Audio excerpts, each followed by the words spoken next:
Okay, I wanted to first of all, first thing I wanted to say, thank you for a new subscriber. I really appreciate that. And, any and all subscribers I will appreciate, and I'll try to mention on each video. I don't know who you are, but once again, thank you for subscribing. I really appreciate it. Second thing is, I'm not really sure what I'm doing today with things. I'm just going to kind of wing it. Um, and I'll describe kind of things that I've done and why I'm doing things in case I miss anything in previous videos. This is going to be kind of probably likely a long one. I have some energy today and I'm ready to go. All right. First things first, let's look at the entirety of what we've got going on already here. Um, this first one here and here, all of this, is what I'm working from. Here, I'm putting together a set of other MIDI clips in the same style as what's above. And that's what I'm trying to say. And I wanted to describe why I'm doing it. Okay, so that's what's going on today. At least that's what I've been doing. There isn't much going on with this. I have it set for 72 as the, yeah, I'm going to set that actually at 136. And we're going to do that all the way down. We have to, you can't select it and pull it down or anything like that. It's kind of an annoying feature. But being a German program, I understand the need to be precise.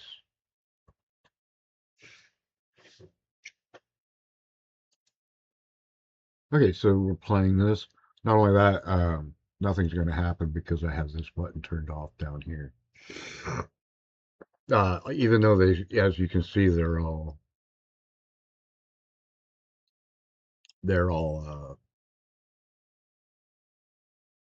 goodness, I can't remember. I'll come back to that.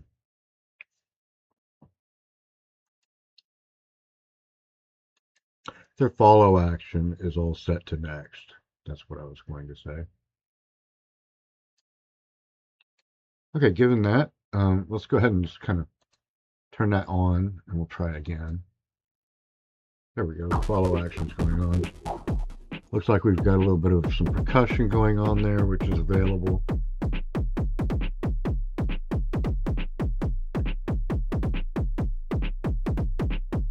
Okay, I must have been working on percussion last time I was here. I was about ready to put in a bass, I believe. And also none of these are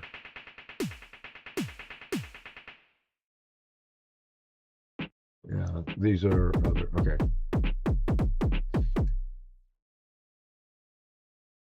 So that's what I've been working on. Okay, so I wanted to describe here, most songs have a verse, a chorus, chorus, verse, chorus.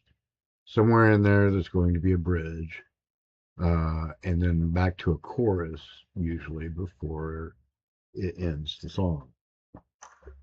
That is the formula that I've been using for a long time. I'm wanting to break away from that. And instead of using verse and chorus, I would probably call them verse and chorus at first. However, maybe multiple verses, or verse 1 and verse 2, chorus 1 and chorus 2. They may have their similarities, or I might just simply call them a movement, which is something that some people will do in progressive rock. And I think probably that's something that needs to be done in techno as well. And as you can hear, most of my work has a very techno flavor to it. It's electro industrial, so, or at least that's what I call it. Talking a little bit about the kick here. I've got a couple of them. I've got that one, and then I've got this. This is Vital. And this is how you make a kick in Vital. You set your decay here to an appropriate value, and your release as well, because you're going to usually have a tail on your kicks. Basic shape is a sine wave because a standard kick generates basically a sine wave of some sort that is descending from a note to uh, zero frequency as well as zero amplitude as it's being after it's being generated. If that makes any sense to you. Uh, Basically, you're going to look back at this other kick, which is a generated kick. It's basically the same concept as what I've shown before from Vital, except for that it's been recorded. So, what that means is what Vital is doing is generating values that generate this basic shape here, is what I'm trying to say. Um, that's interesting to note. So, basically, if you wanted to use sampler or simpler or whatever it's called. I think this one's simpler. Yeah, I believe it is. Um, you can, and you're going to get a good drum percussion sound out of it here. We can actually play that one right now. We'll go ahead and do that. Well, in this case, it's a pink, but you drop it down. That's because it's an A4. I should drop it down a couple of notes. Let's try that again. There you go. That boom. That's the percussion that I'm looking for. It is something along those lines with that particular sound.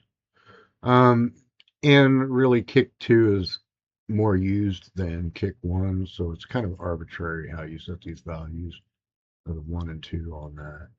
Personally, when I set it, I like to really use the correct values. But in this case, I'm not really caring too much, and I think I'm going to go ahead and move along. Okay, so what we have is a leader. As you can see, each leader is one bar, um, an intro, which can be 4 bars, 8 bars, 16 bars, however you want to do that. Personally, I'm using an 8 bar intro in this case, primarily because there's a formula that I'm using, which I'm trying to get breaking away from. So what we're going to do is we're going to set these actually a little bit differently. We are going to make a 12-bar intro because that's what my brain keeps screaming at me. Make a 12-bar intro, man. We're going to duplicate this twice. So we got 8 bars now. There we go. Duplicate it once and then bring it back to 13 because 12 bars is, you got to include the 12th bar. Let's get in there and make sure that okay, that looks good. Okay, given that, we're going to make, oh, let's see here. You know what? That's how we do it. We're going to go actually back here and do this instead.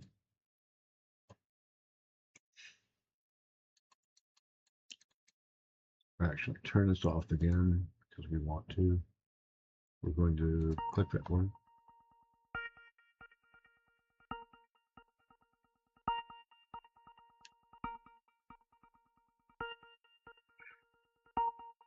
I don't really like this method that I'm working with.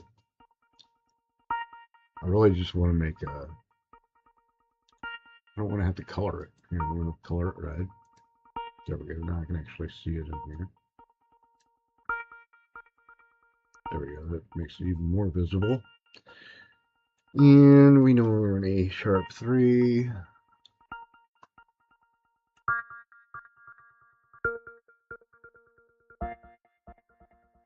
It's a lead, so we might as well use the whole Oh, it's kind of a key. It's called a key.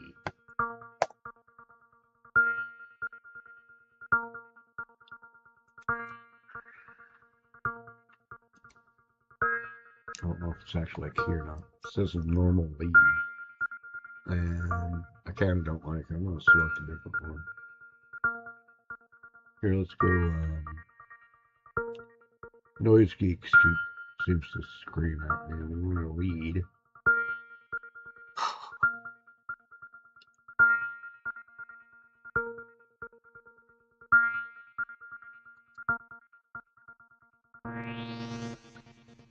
Negatory. I just had to hear what that was.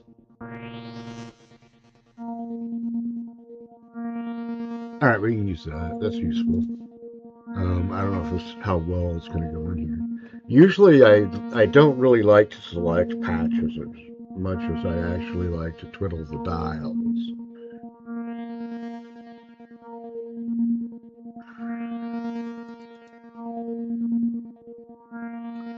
Got a good half note going on here. Let's drop that back to a quarter. Okay, that's interesting.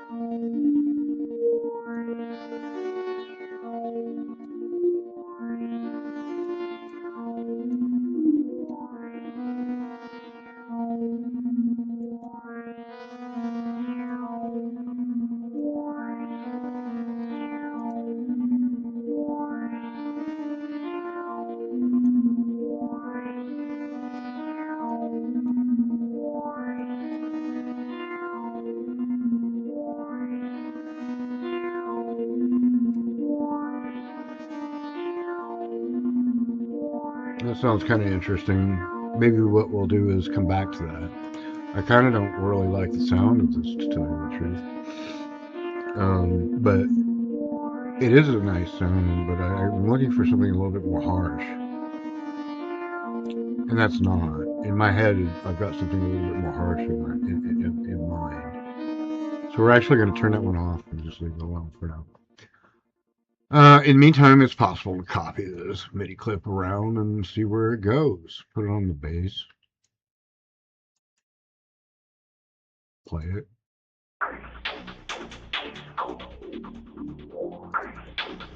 Well, that's more like it. That's what I'm looking for in terms of the sound. And it's something I've selected for previous tunes. So here's what I'm going to do. I'm going to duplicate the go back to the first one because this is the one we're working on. Well, I actually have to close. I don't know which one's which, so I'm going to close them both and reopen it. There we go. And we're going to select the something else.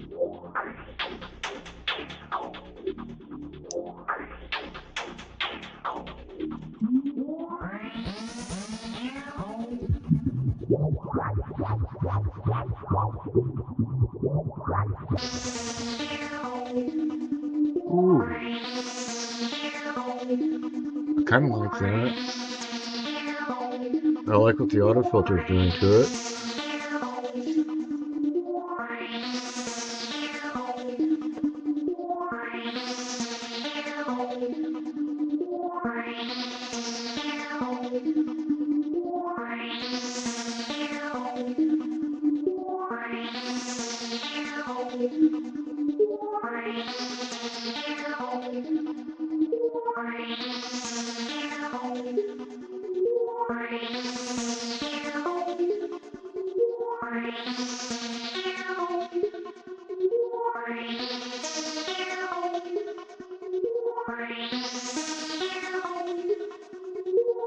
That sounds kind of cool.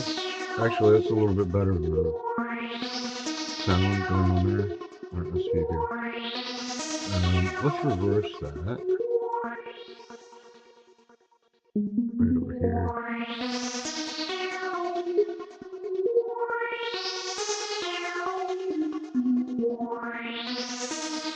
Got almost like a sine wave quality to it. As you watch it go, it goes up and then it goes back down to a lower octave. And kind of has a little curve to it, weirdly enough. Just visually speaking, especially. I don't like it. I'm going to turn it off and find something else. Let's see here. What do we got? That came off of an A2, A sharp 2.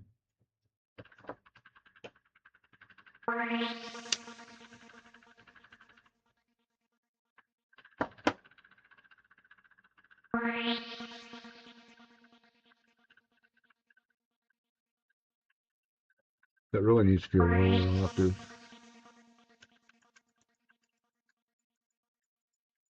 This is where I start twiddling with dials. Oh yeah, well, it's a lot better. Let's bring it down to actually -24. There we go. Another way to do this is to bring this down to -12, especially if the unison is turned on. Come on, -12. There we go. There we go. And we can actually bring this up to A3 again. Come on. There we go.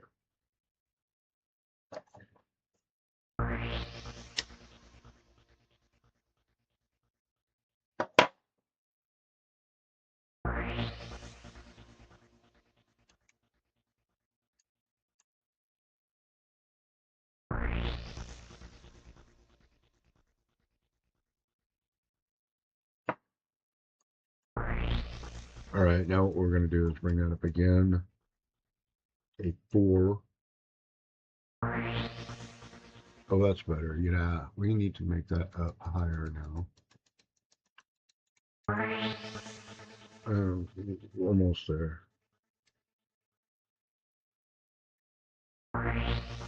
Pretty good. That's about right where I would put it.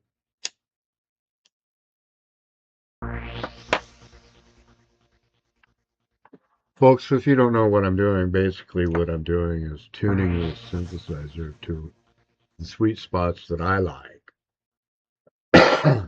What I've done is I've selected this hard saw lead, and you can go over here and find it up in here. It's in this file here, and you can find it online. I don't know where. Be on the lookout, I guess, for a link when you go to look into getting Synth One. I do know Synth One is on the KVR website, or at one point in time it was. And I don't know. I think that's kvr.com. Or maybe, no, I'm sorry, kvr.org. My bad. Let's correct that. Once again, I wanted to thank whoever it was that became my subscriber. I don't know who it is, so that's why I wanted to thank you, though, for becoming my subscriber. I'm going to try to thank all subscribers as we go, and maybe I'll get some more. Maybe I'll end up getting some money here in the long run. But what I'm doing now is I'm going to turn that off. There we go. Turn that mode off. So just let it run. Because I just wanted to say, yeah, thank you for subscribing. Any direction towards monetization helps. So I really appreciate everything that means to me. So it feels good to have someone look in and say, oh, yeah, I want to hear him again. So thank you. Okay, let's see here. Let's make up a little rhythm. Oh, yeah. That'll work. There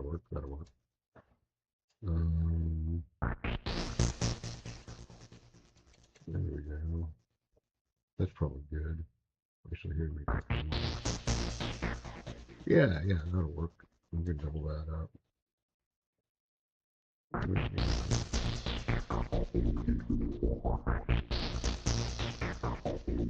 a little acid sound to it.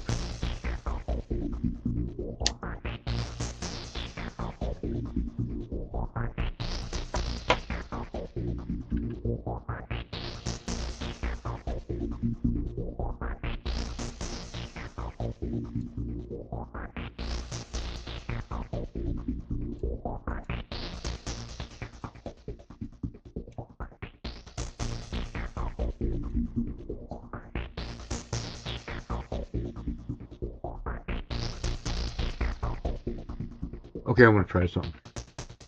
I actually know what I'm going to do here. So here's something you can do. First things first, we're going to right click on this. No. Sorry. Let's go up here. And we're going to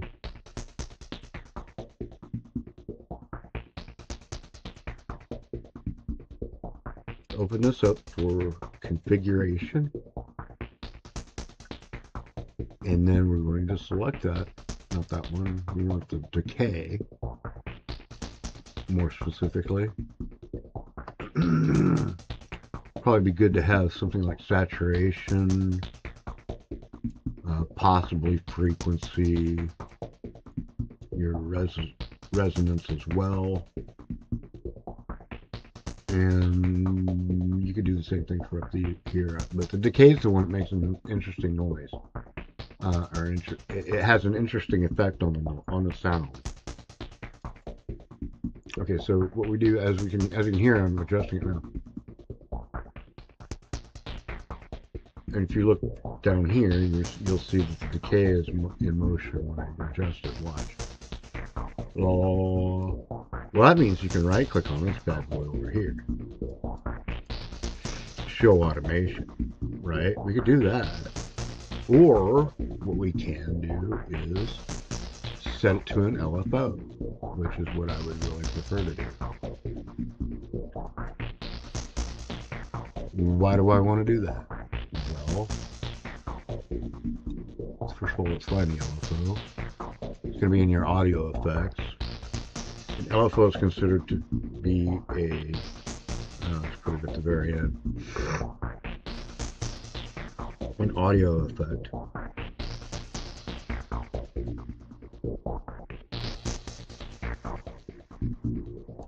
It's a little fast. You can actually drop that down. In fact, I wanted to do it on tempo based. Let's try making it 2. No. We want 1.5.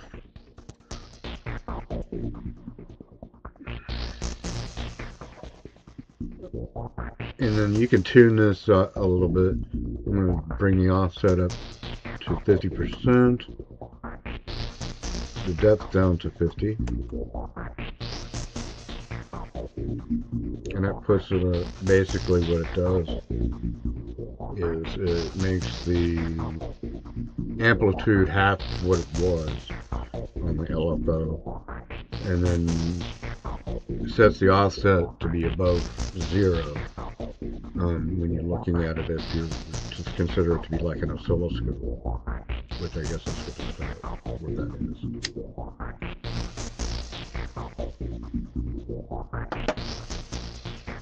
I'm talking about what's being shown on here. Okay, we're going to make that remote.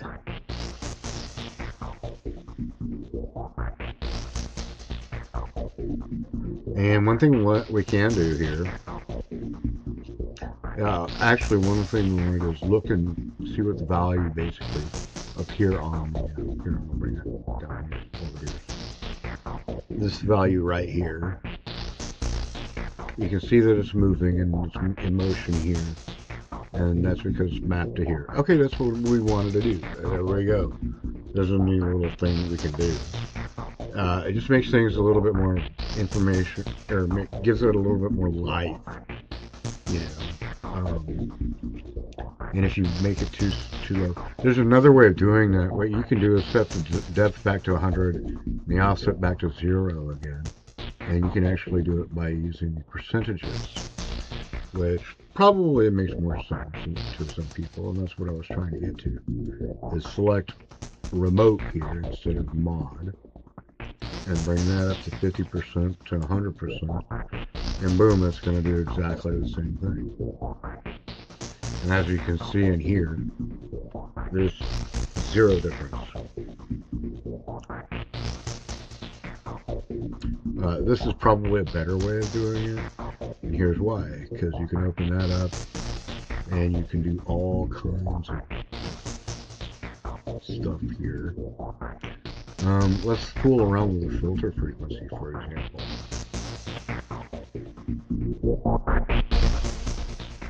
Ooh, it makes it a little bit louder. Bring that gain down a notch, because that's a little high. Let's go -6.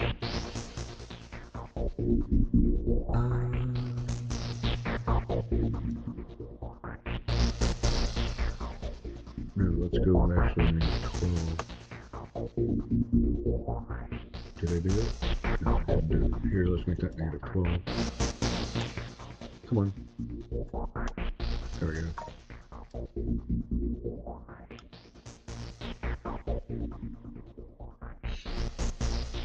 Now, one thing that I'm doing here, and you probably have been observing,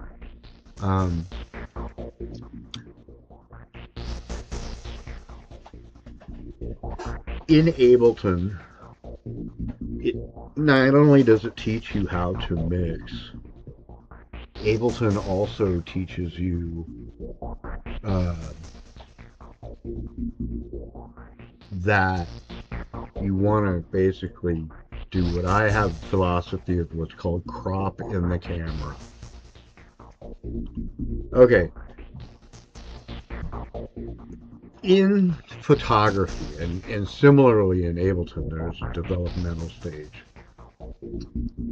In photography, when you make a photograph, you have the option of making the photograph in such a way that you can crop out extra that's not there and still keep that information on the film plane. Or you can crop in the camera. Instead of cropping on the film, on the paper that you're going to develop from the film. If you know anything about film photography, this will make a lot of sense. I probably should tell a little bit more about film photography first. There are two stages. You make the photograph on the film plane, you develop that, and then when you go to develop onto the paper, you're projecting that image onto the paper, and that does the same thing as the film does, except for it's on paper, and reverses it the same way. So you make a reverse first, and another reverse, and it comes out correct. That being said, cropping in the camera makes it such that you have a higher resolution in your image instead of cropping on the paper. Let me repeat that. It makes it such that it has a higher resolution from the cropping in the camera than it does on the paper. Okay. That philosophy is good. I mean, a higher resolution is more information. It is easier to digest the information when it's created into an analog signal that your body can listen to or view or whatever you're doing. Okay, so what I'm trying to say here is I want to crop in this here, my synthesizer, which there's all sorts of VSTs. This is just one of them. And make it perfect in the synthesizer rather than dealing with it out here under the auto filter. So if I turn that off, it sounds virtually the same. Maybe not so much, but it sounds similar. This just happens to give it a little extra oomph. But when I turn it off, there is something going on in the life, as you can see. in the synthesizer.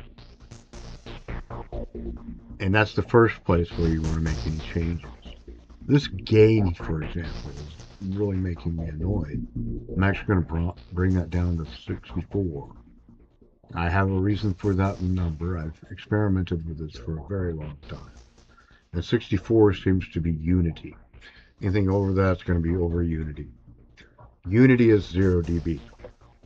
Okay? Like here, where it says -6, and there's 0 in it on my main, or what used to be called the master channel.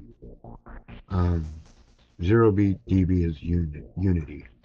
Now, some people don't know what that is, and I'm sure a lot of you do.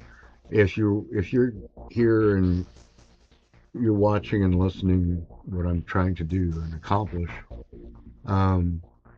yeah, you're going to probably correct me too, and I really would appreciate that. I've been learning for a long time, and I don't know really where I got all of my information. But if I can be corrected, please do. I would like to, and I'll make a video on that correction too.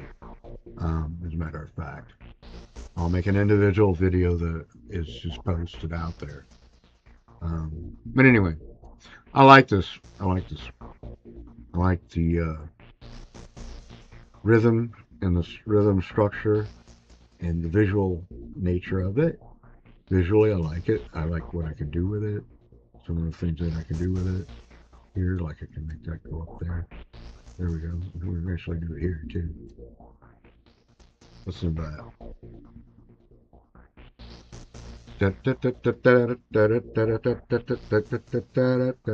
Just a little bit. This gives it a little bit more life, if it were to be, say, so some kind of a bass, right? That's what I'm trying to say. And let's go ahead and just fool around with a little bit of. You can hear it's pretty good in this one here.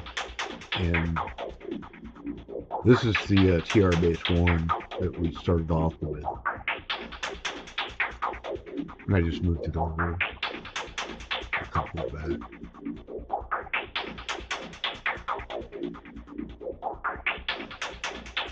I kind of like this one first, but this one I don't like as much. This one's a little bit more lively. Although this one is lively. This one I would qualify as a little bit more vicious. I don't know why vicious comes to mind. A little bit more industrial, I would say. Let's see here. I'm just auditioning sounds right now. Let's see what we got here.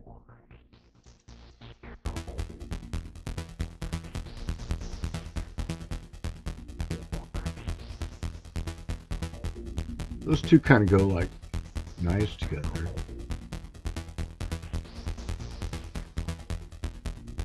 Okay, you know what? Let's try this. Put it down here.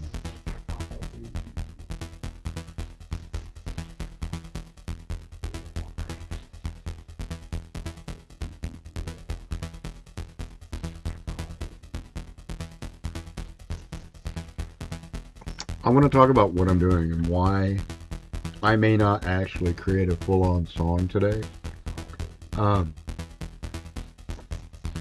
What I'm really doing is I'm kind of analyzing my workflow, trying to understand what different things I've done, and will be doing in the future. This workflow using the session view is actually not the workflow. I like doing that. However, creating it loop by loop instead of with the concept of an entirety of a song first, I would prefer to make it, instead of building it from the ground up, I would prefer to have like an idea of a whole unit that I would just basically put out there, and have it all ready in my mind and ready to go on Ableton. And this is what I'm trying to accomplish. maybe finding out that this workflow is not correct, or maybe coming up with a better workflow as I go is what my goal is today. So that's what we're doing today, is we're coming up with a better way of doing things that I've done before. Like I might start over here and just kind of bring us over here, and this, using this bass right here. Let's just make up a bass line. This is E. I guess it's what. I guess it should be. Let's bring that up one notch. Yeah, E3 is good.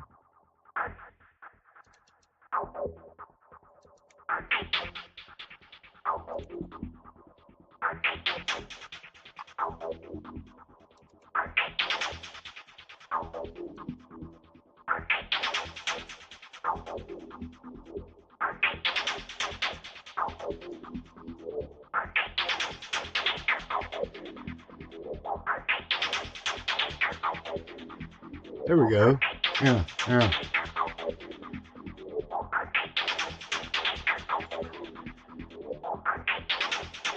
So we're gonna do it loop by loop today, I guess. I still don't really have the chops to throw it out there the way I decided I wanted to do it. But maybe what I'm learning is maybe I should go ahead and label these as we go, and instead of when I select the color, for example, oh gee, I want that to be red, why don't we rename it also? And we're going to rename it one, what is this? This is one bar.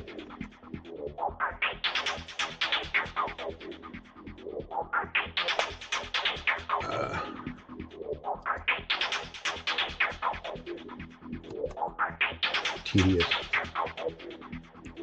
And while we're at it, we'll rename this one. Let's go bass intro. And maybe we won't name it so strictly, but we'll name it as we go. So this might be a bass intro that we're going to use. And as we go, we'll bring in the percussion. Hopefully this one's good. I like to use the synthesized percussion because I feel like, and I know I'm totally wrong, but I feel like it has a little bit more life than the sample percussion. Why? How can I prove that to you? Under Vital, this right here gives it 100% chance of starting in a non-zero state. The waveform is what I mean. Now if I bring that down to 0 and make this up to say 0, which would be preferable. I tried to do that at one time and I lost. I didn't get it saved, so in this particular preset we're going to do that. You'll hear that it's the same all the time and has less life. But preferably you keep the life in it. That's pretty good. I feel like this needs 4 beats per bar.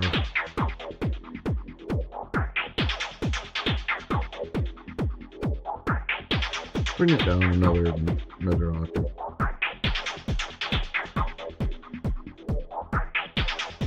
Good place. And now I'm going to go ahead and put a snare in. We'll fill the snares and the kicks. We're just going to use real basic stuff first. I guess is what I'm trying to say. And then come in and work it in with something a little bit not so basic. We're trying to throw something down pretty quickly.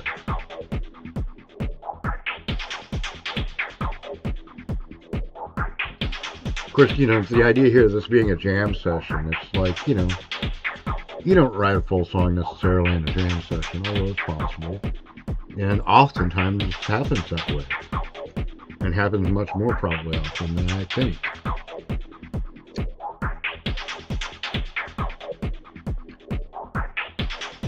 I can't hardly hear the snare.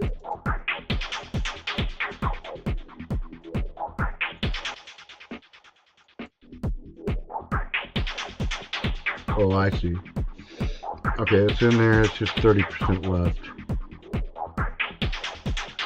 And I want to put a hat in there, of course.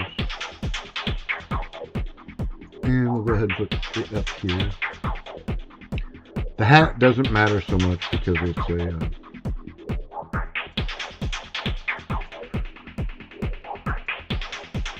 white noise sample. It's just going through this. There we go. And this. And we're trying to give it some energy here. So that's energy in your right ear, and your snares, your rhythmic in your left ear.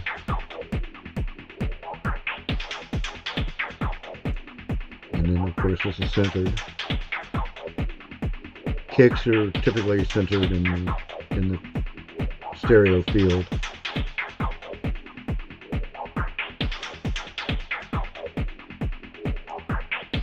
Okay, here's something we can try. First things first is, okay, we're going to select all that and then invert. Why? Why is that capable of doing that? Well, it's because this one's here and here. And it gives it a little bit more of a different sound coming off of that.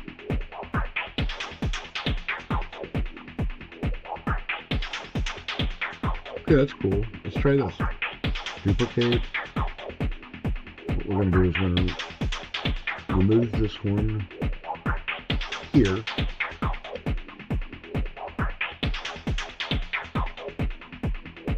And this one here, we're going to bring this one back to the center of that.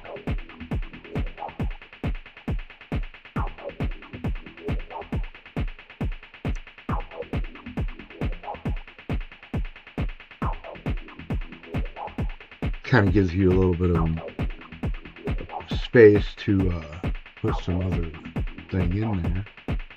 Let's try putting this key over here. No, yeah.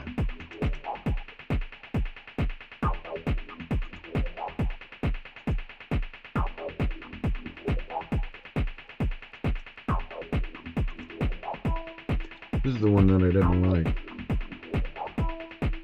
But we'll listen to it. We'll audition it as well again.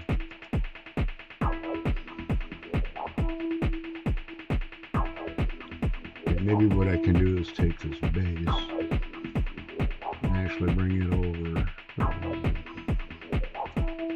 That's something about Ableton that I don't like, is how it does certain things. As soon as I tried to move it, it made it to go down a row. In ways that remind me of Microsoft Word when you try to move an image in the document.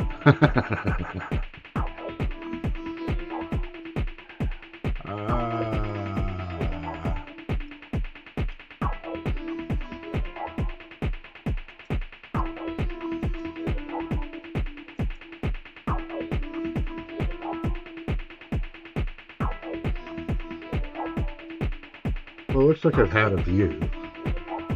So I'm going to go ahead and check some stuff here. And then I'll come back to dealing with this. I'm just going to take a brief 30 or 40 second break here and find out what's going on. Put that up top. No one needs to know what I'm doing here.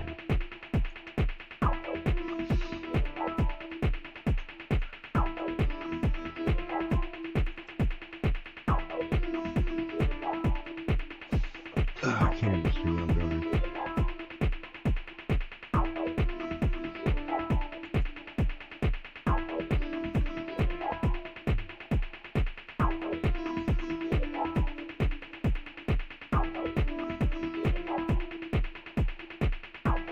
I want to talk again about my subscriber that I got. once again, thank you.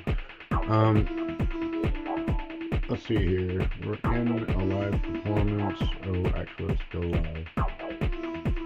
Maybe we'll just go to it, I think. No, I have to select it. There we go.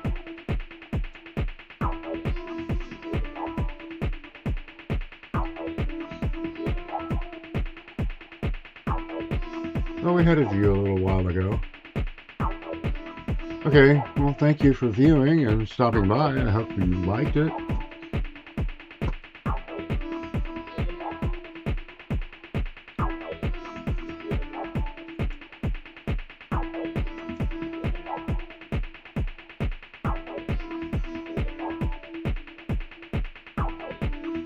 Right here, let's flex this up a little bit.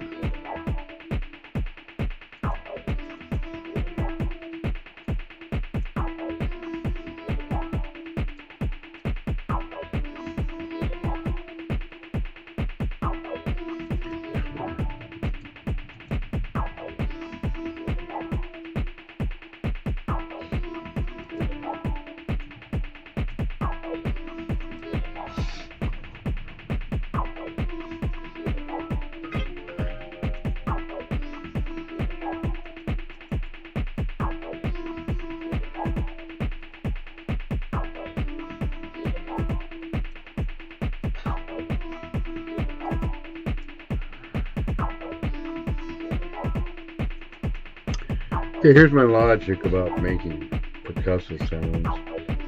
I don't like to just have some random sound pop in there in the middle of the track.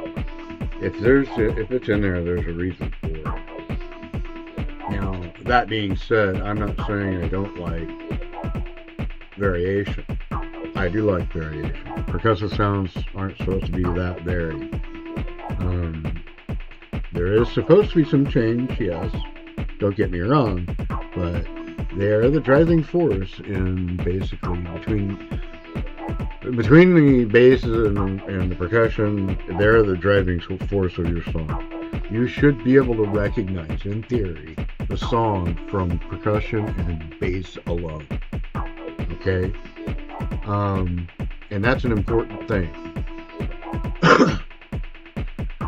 That's my thinking. Maybe I'm wrong. I don't know. Leads don't create the song. The songs create the leads. That's where I'm at with things. Now, I can noodle around and come up with leads all day long. But I'm not going to find anything that I like unless I listen to it. So I might bring in this. Let's audition this.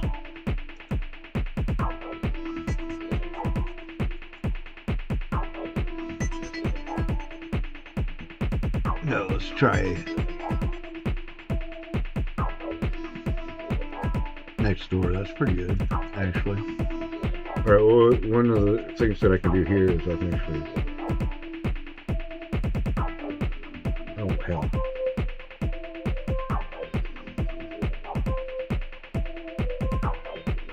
There we go, let's do that.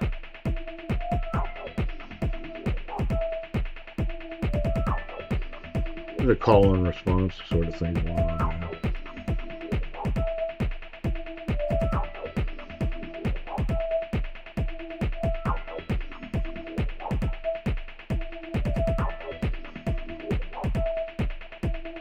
Well, looks like I've been on here, I guess, on about 49 minutes. 40 minutes or 49? 49 minutes. I'm going to go ahead and get off here for now, and maybe I'll come up with something more later, and we'll see what happens. But thank you for stopping by. I really appreciate it. Like and subscribe, please, for more. And I did have a subscriber, so I'm definitely going to do more. Thank you ever so much. Bye.